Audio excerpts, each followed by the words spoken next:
Her brother was a ranger. Her secret could get them both killed. But something happened in that cabin that no one talks about until now. Thank you so much for watching and for all your comments. Let me know at the end if you like this story, and where you're watching from and why you're following this.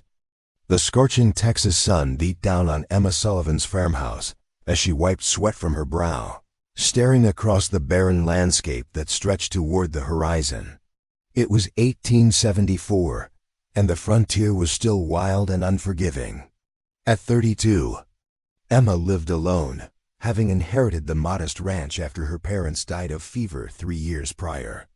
Her only living relative, her brother Matthew, had joined the Texas Rangers 2 years ago and now rode with Captain McNally's company, hunting Comanche raiders along the border. Emma's daily routine was interrupted by the distant sound of hoofbeats.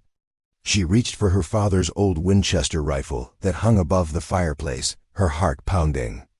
The territory had grown increasingly dangerous with conflicts between settlers, rangers, and the remaining native tribes who fought desperately to preserve their way of life. Through the window, she spotted a lone figure on horseback, slumped forward and barely hanging on. The horse moved at an uneven pace, clearly exhausted. As the rider drew closer, Emma could see it was a young Comanche man, wounded and losing blood from what appeared to be a gunshot wound to his shoulder. Emma lowered her rifle slightly, her mind racing. The Rangers, including her brother, had been pursuing a band of Comanche warriors, responsible for raids on several homesteads north of the Brazos River. This man could very well be one of them. "Lord help me," she whispered, conflicted between her Christian upbringing that taught compassion and the frontier mentality that labeled all Comanche as enemies. The wounded man fell from his horse just 20 yards from her porch. Instinct took over as Emma rushed outside, dragging the unconscious man toward her house. He was young, perhaps no more than 25, with traditional Comanche markings on his buckskin shirt. The wound was serious but not immediately fatal if treated properly. Inside, Emma cleaned and dressed his wound as best she could. When he regained consciousness, his dark eyes flashed with fear, and he reached for a knife that was no longer at his belt. "Be still," Emma said firmly, pressing him back down. "I'm not going to hurt you." The man studied her face, wary but too weak to resist. "Why you help?" he asked in broken English. "Because you're hurt," Emma replied simply, though she wasn't entirely sure of her own motivations. He introduced himself as Taby, which he explained meant son in his language. Over the next few hours, as Emma tended to his wound and offered him water and food, Tab revealed fragments of his story. He claimed he wasn't part of the raiding party, but had been separated from his people while hunting. The Rangers had fired upon him without warning. "Your people kill my family," he said bitterly. "Take our land, drive us like animals." Emma couldn't deny the truth in his words.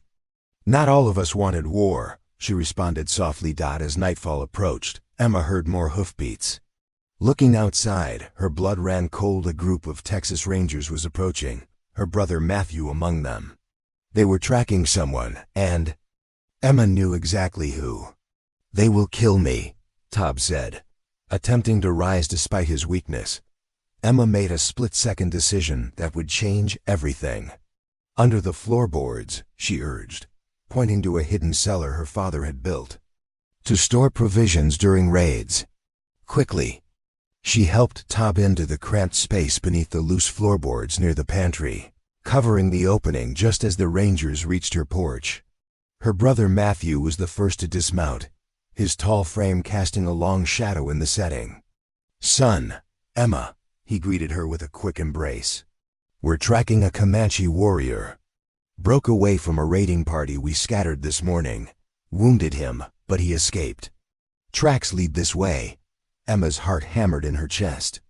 "I haven't seen anyone, Matt." Captain McNally, a hard-faced man with cold eyes, approached. "Ma'am, that Indian's dangerous. Killed 2 settlers last week. Mind if we have a look around?" Emma nodded, praying her face wouldn't betray her. "Of course."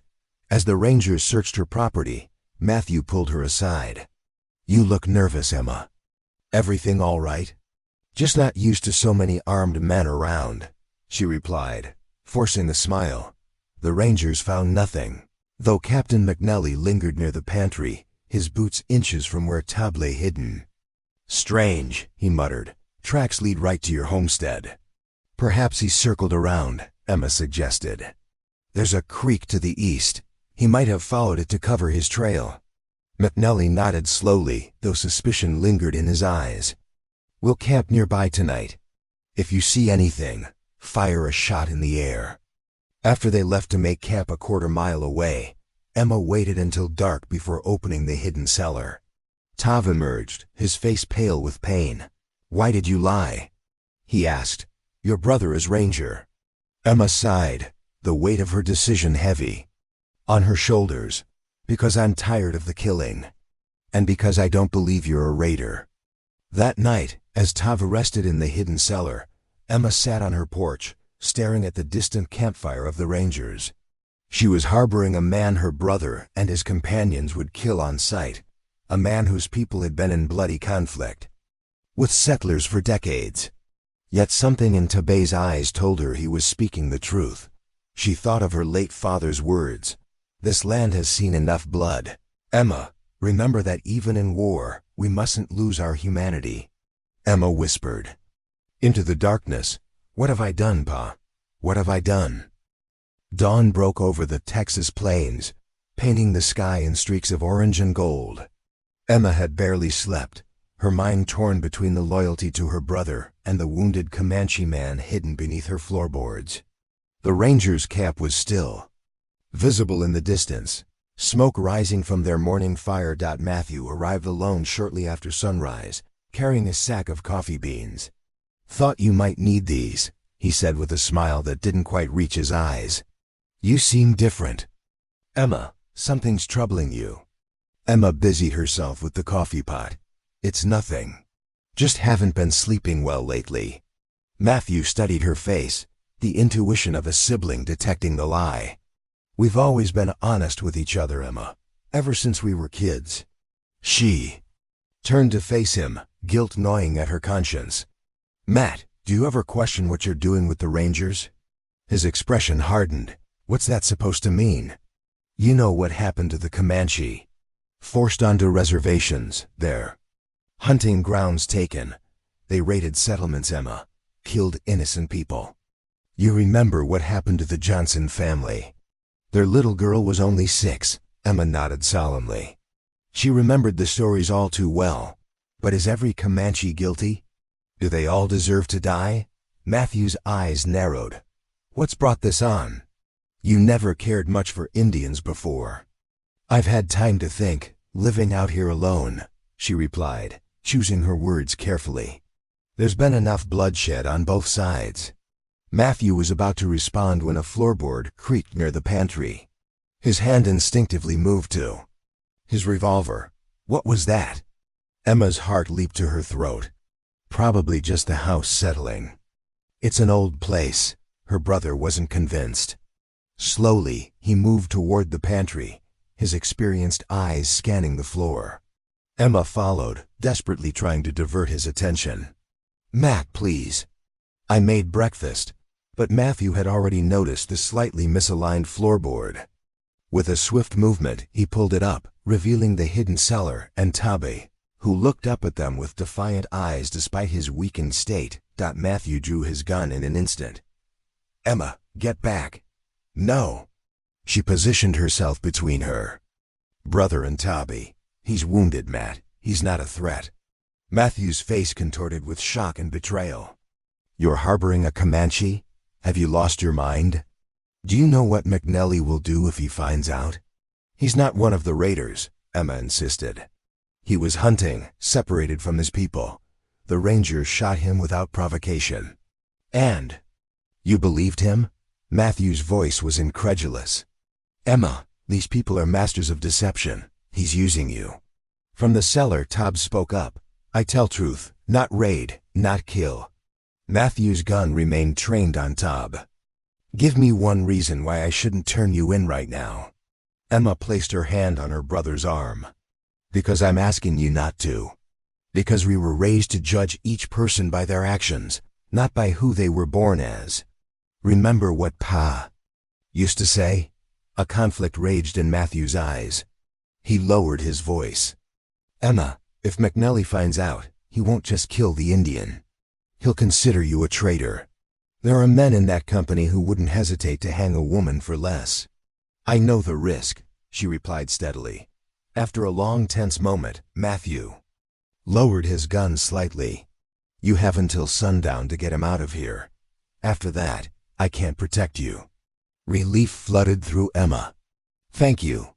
Matthew recovered the hidden cellar, his movements stiff with disapproval. I'll tell McNally we're expanding the search westward. That should buy you some time. He headed for the door, then turned back. Emma, if you're wrong about him, if he's playing you for a fool. I'm not wrong, she said with more confidence than she felt. After Matthew left, Emma helped Tob out of the cellar. He moved gingerly, his wound still painful but showing signs of healing. Your brother not kill me, Tob observed, his dark eyes fixed on Emma's face. Why? Because despite everything, he trusts my judgment, she replied, helping him to a chair.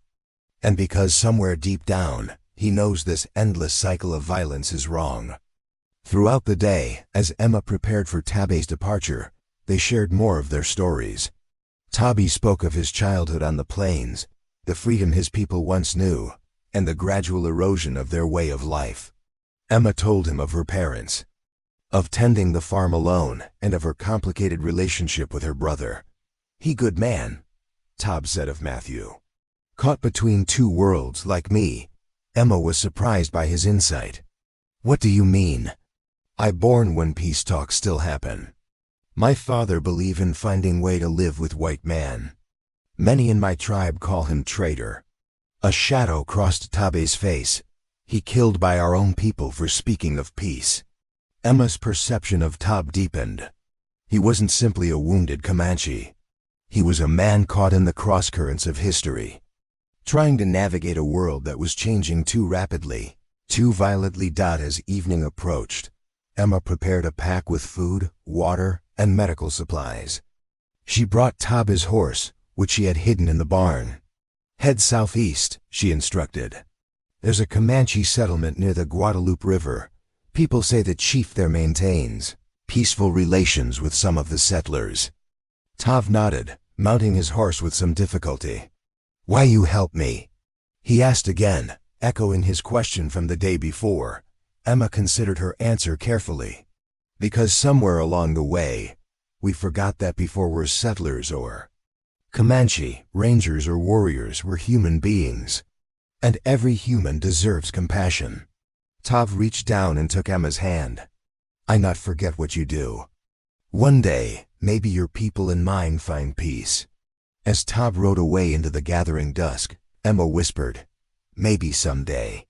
She was so focused on watching him disappear into the distance that she didn't notice the ranger who had broken from the main group to circle back to her property.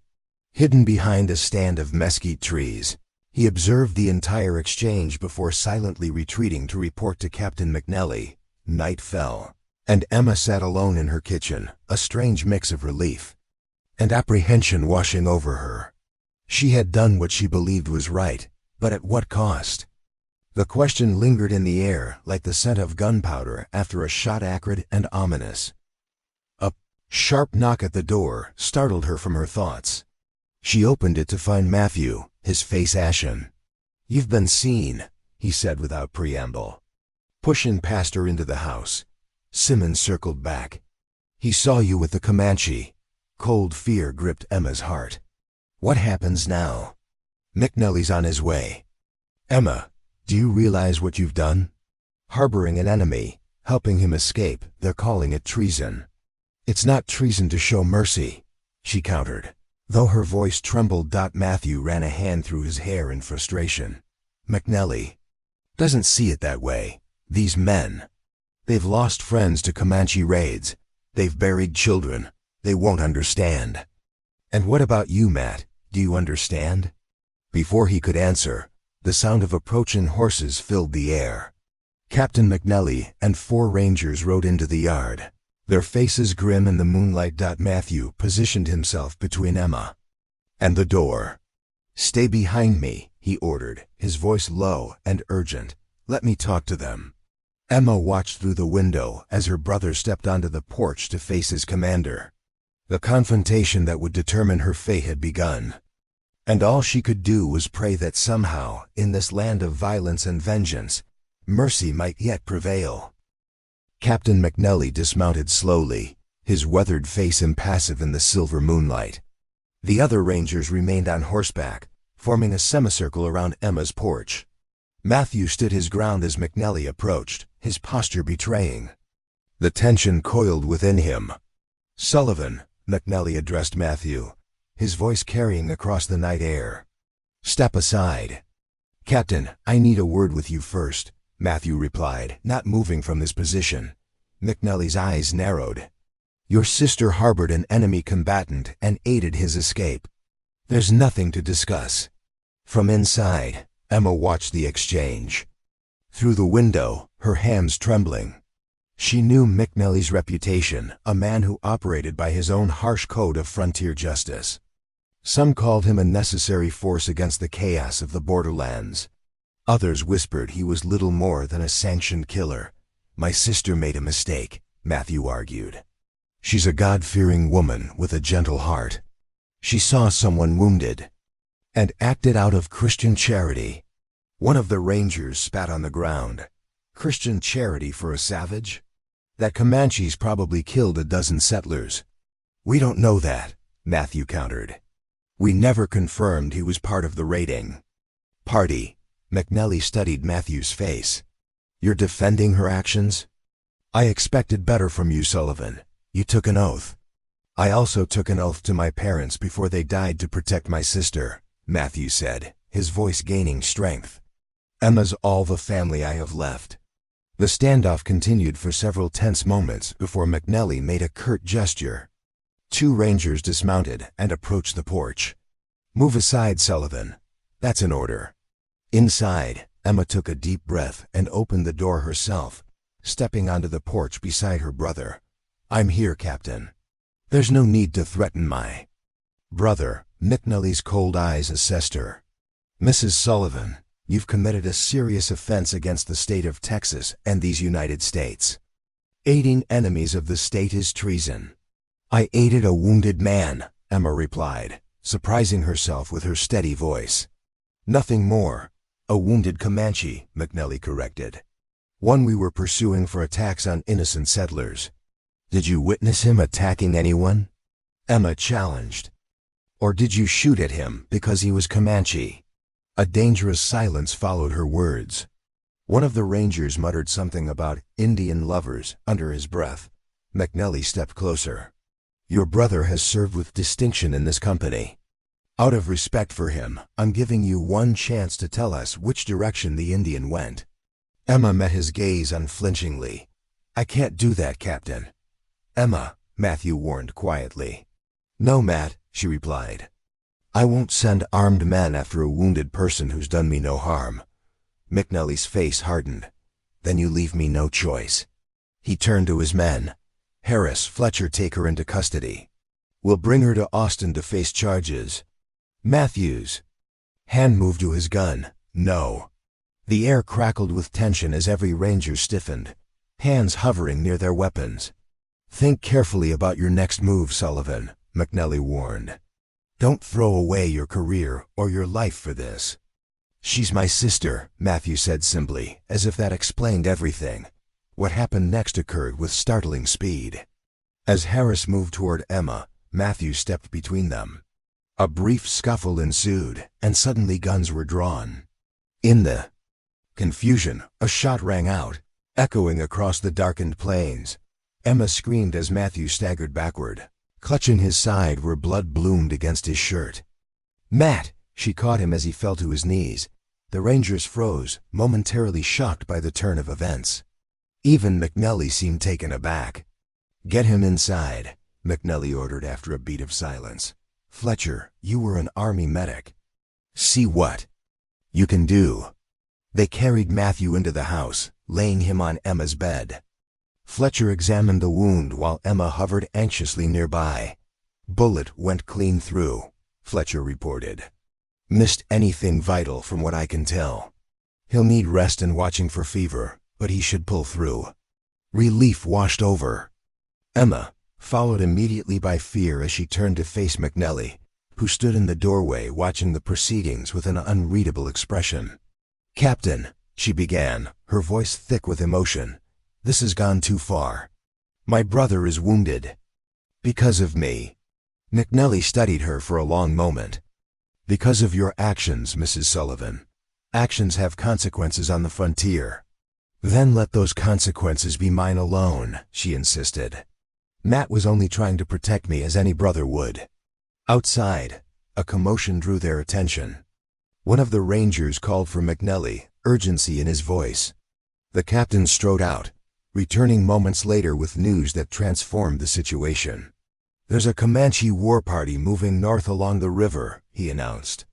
"At least 20 warriors, possibly headed for the Wilkins settlement. We need to move now." The rangers prepared to depart immediately, the matter of Emma's betrayal temporarily overshadowed by the more pressing threat. McNelly lingered, looking from the wounded Matthew to Emma.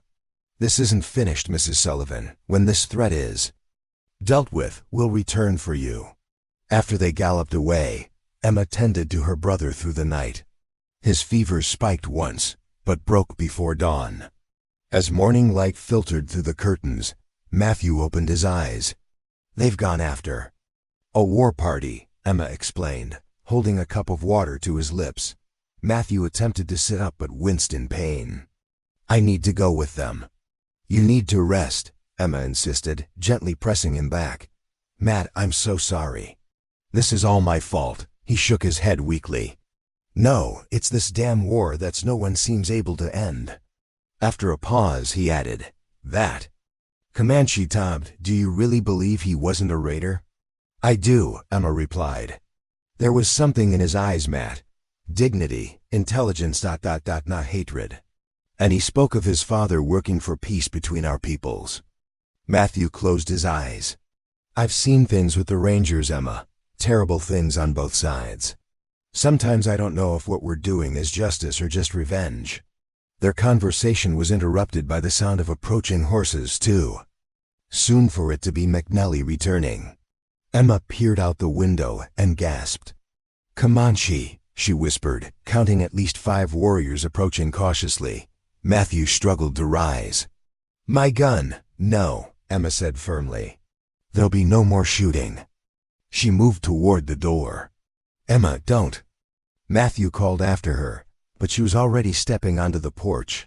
Her heart pounding, but her resolve firm. The warriors stopped at a distance, watching her warily. From among them, a familiar figure emerged. "Tob," Emma breathed in disbelief. He approached alone, his wound clearly healing, sitting tall on his horse. "Emma Sullivan," he greeted her. "I bring warning. War party coming, not my people, but Kiowa Illes. They seek revenge for rangers killing women at winter camp.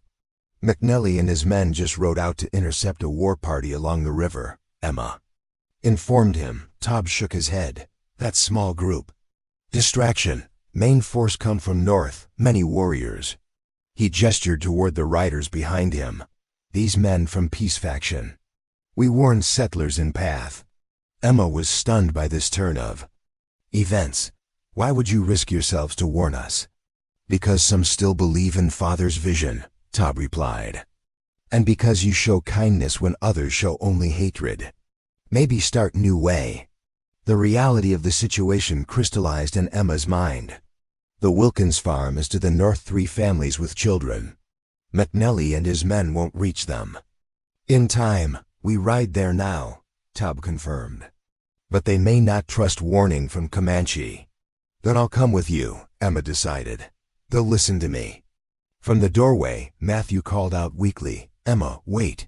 He had managed to get to his feet, leaning heavily against the doorframe. "I'm coming too." "You're wounded," Emma protested. "And I'm still a Texas Ranger," he replied grimly. "If there's a chance to prevent a massacre, my duty is clear." Tabby studied Matthew with new respect. Ranger who chooses to save lives instead of take them. Rare thing. With Matthew secured on his horse, they rode north toward the Wilkins settlement. An unlikely alliance of Comanche warriors, a wounded ranger, and a farm woman who had dared to see humanity where others saw only enemies. The future remained uncertain, but as they rode together across the Texas plains, a small flame of hope flickered to life, hope that perhaps, in this corner of a blood-soaked frontier, a different path might be forged. They rode hard across the open plains, an unlikely company pushing their horses to the limit. The morning sun climbed higher in the Texas sky, promising another scorching day. Emma kept glancing at her brother, worried by his pallor and the way he occasionally swayed in the saddle. Matthew had insisted on coming despite his wound, and there had been no time to argue. Tab led the group, his knowledge of the terrain guiding them along the fastest route to the Wilkins settlement. The 4 Comanche warriors who accompanied him maintained a vigilant watch, their eyes constantly scanning the horizon for any sign of the approaching war party. "How much farther?" Emma called to Tabby, the wind whipping her words away. "Over." "Next rise," he replied, pointing toward a low hill ahead. Settlement and valley below. As they crested the hill, the Wilkins homestead came into view, 3 cabins arranged around a central well, with corrals for livestock and fields of young corn stretching toward the river. Smoke rose peacefully from chimneys, the occupants unaware of the danger bearing down on them. "No sign of attack yet," Matthew observed, his voice strained. "We might have made it in time." They thundered down the slope toward the settlement. A man emerged from the largest cabin, rifle in hand, alerted by the sound of approaching riders. When he saw the Comanche warriors, he shouted in alarm. Within seconds, more settlers appeared, weapons ready. "Hold your fire," Emma called out as they approached. "We've come to warn you." John Wilkins, a grizzled farmer in his 50s who had survived 3 decades on the frontier, stepped forward cautiously, his rifle trained on the approaching group. "Emma Sullivan," he called in disbelief. "What in God's name are you doing with these savages?" They reined in their horses at the edge of the settlement. Matthew straightened in his saddle, summoning his strength. "I'm Ranger Matthew Sullivan," he announced, his uniform lending authority to his words despite his weakened state. "These people are here to help. There's a Kiowa war party headed this way, at least 30 warriors. We need to evacuate immediately." Wilkins' eyes narrowed with suspicion. "And why would Comanche warn us about Kiowa?" "Because not all want war," Tab answered, meeting the settlers' gaze steadily. "Some seek different path." Several of the settlers muttered angrily, unconvinced. One young man spat on the ground. "It's a trick to get us to leave our homes undefended." "It's no trick," Emma insisted, dismounting and approaching Wilkins. "You've known me since I was a child, John. Have you ever known me to lie?" Wilkins studied her face, then looked at the wounded ranger and the Comanche warriors who could easily have attacked rather than warned them. "How long do we have?" he finally asked. "Not long," Tav replied, pointing north. "They come from that direction. Many warriors, angry about massacre at winter camp." A woman clutching a small child to her chest stepped forward. "John, we should listen. Think of the children." Wilkins nodded grimly. "Sarah, get everyone ready. Essentials only: food, water, weapons." He turned to the other men. "Hitch the wagons. We leave in 10 minutes."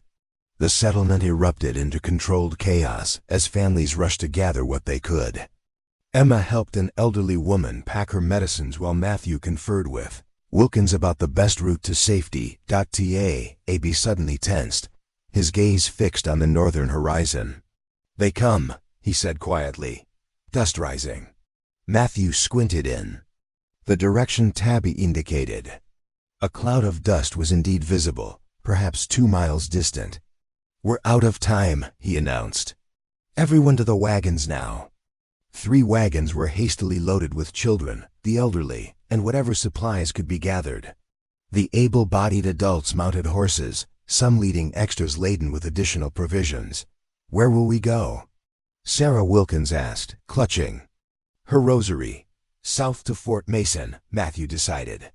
"It's the closest safe haven." Tob and his warriors conferred briefly in their language before he turned to Emma and Matthew. "We delay war party. Give you time." Matthew shook his head. "That's suicide. There are too many of them. Not fight," Tob explained. "Lead away. We know trails they do not. Can draw them east, away from your path south." Emma understood the sacrifice he was proposing. "Tobby, they'll kill you if they catch you." A ghost of a smile touched his lips. "Then we not get caught." As the settlers finished their hurried preparations, Tob approached Emma one last time. "You showed me another way is possible. I not forget. Will I see you again?" Emma asked, surprised by how much she hoped the answer would be yes. "If Creator wills it," he replied. Then, to her astonishment, he pressed something into her hand, a small carved wooden eagle. "My father made this symbol of freedom that watches over all lands, all peoples. Now it watch over you." Before Emma could respond, Tob rejoined his warriors. With a final nod to Matthew, they rode northward, deliberately creating a dust cloud to attract the attention of the approaching war party. The settlers' caravan moved south, traveling as swiftly as the loaded wagons allowed. Matthew rode alongside Emma, his face drawn with pain but his eyes alert. "He's a brave man," Matthew said, watching Tabe's group disappear in the distance. "Yes," Emma agreed. "Perhaps there are brave men on all sides of this conflict." They rode in silence for several miles, the tension gradually easing as no pursuit materialized. Tabe's plan appeared to be working out as the day wore on. Matthew's condition deteriorated. The exertion had reopened his wound, and he fought to remain conscious. In the saddle, when they stopped briefly to rest the horses, Emma insisted on redressing his injury. "McNelly will be looking for us," Matthew said as she worked. "When he discovers we're gone and learns about the Kiowa war party, he'll know something's wrong." "Let him look," Emma replied, tying off the bandage. "Right now, all that matters is getting these people to safety and keeping you alive." Night fell as they continued southward. The children had fallen asleep in the wagons, and the adults rode in weary silence. Emma found herself repeatedly touching the wooden eagle Tab had given her, drawing strength from what it represented. Just before dawn, they spotted riders approaching from the southeast, a patrol from Fort Mason that had been dispatched after receiving reports of increased Kiowa activity in the region. The settlers were escorted the remaining distance to the fort, where they found temporary refuge. Matthew was immediately taken to the fort's infirmary, where the doctor confirmed that while his wound had been aggravated by the journey, he would recover with proper rest. Emma sat by his bedside, exhausted but relieved. 3 days later, as Matthew's strength began to return, a messenger arrived at the fort with news. Captain McNelly and his rangers had engaged the Kiowa war party in a fierce battle. Several rangers had been killed, but the attack on settlements had been prevented. There was no mention of Tob or his warriors that evening. As Emma sat on the fort's western wall watching the sunset, Matthew joined her, moving slowly but steadily. "I've been thinking," he said, lowering himself carefully beside her. "About what happens next?" Emma turned to him. "What do you mean?" "McNelly will still want to bring you in for helping Tab escape," he explained. "And I can't return to the Rangers not after standing against my captain." "I'm sorry, Matt. I never meant to cost you your career." He shook his head. "Don't be. These past few days have shown me there might be another way forward, just as Taby said." He paused, choosing his words carefully. "The commander here, Colonel Mackenzie, has been working to establish peaceful relations with some of the tribes. He's looking for people who understand both worlds." Emma raised an eyebrow. "And you think we qualify?" "I think we've seen enough of war," Matthew replied. "Maybe. It's time we worked for peace instead. As darkness settled over the fort, Emma clutched Tavai's wooden eagle, her thoughts turning to the Comanche man who had risked everything to save people who had been taught to fear and hate him. She wondered if he had survived, if he had returned to his people, if he was looking at the same stars she now watched appearing one by one in the darkening sky. "Do you think it's possible?" she asked softly. "Peace, after so much bloodshed?" Matthew followed her gaze upward. "I don't know. But for the first time, I believe it's worth trying." 2 weeks later, a scout returned to the fort with an unusual report. He had encountered a small band of Comanche near the Guadalupe River who were flying a white flag alongside their tribal banner. Their leader had asked him to deliver a message to the woman who had hidden a Comanche beneath her floorboards and the ranger who had chosen mercy over vengeance. The message was simple: the eagle flies between two worlds. Perhaps others can learn to do the same. Emma stood at the fort's gate, the wooden eagle warm in her palm, a smile spreading across her face as she looked toward the southern horizon. In a land defined by borders and blood, perhaps new boundaries could be drawn, not lines that separated, but bridges that connected. Matthew joined her, his wound healed enough for him to walk comfortably. "Colonel Mackenzie wants an answer about his offer," he said. "Are we staying?" Emma nodded, her decision made. "Yes, there's work to be done here." As brother and sister stood together, facing an uncertain but hopeful future, Emma thought of her farmhouse with its hidden cellar, of Captain McNelly and his uncompromising justice, of the settlers who had fled their homes, and of Tabé, who had shown courage that transcended tribal boundaries. The Texas frontier would never be the same for her, nor would she. From unlikely mercy had sprung an unlikely alliance, and from that alliance, perhaps, the first fragile seeds of understanding. It was enough for now to nurture those seeds and see what might grow. "The eagle flies between two worlds," Emma repeated softly. "And so shall we."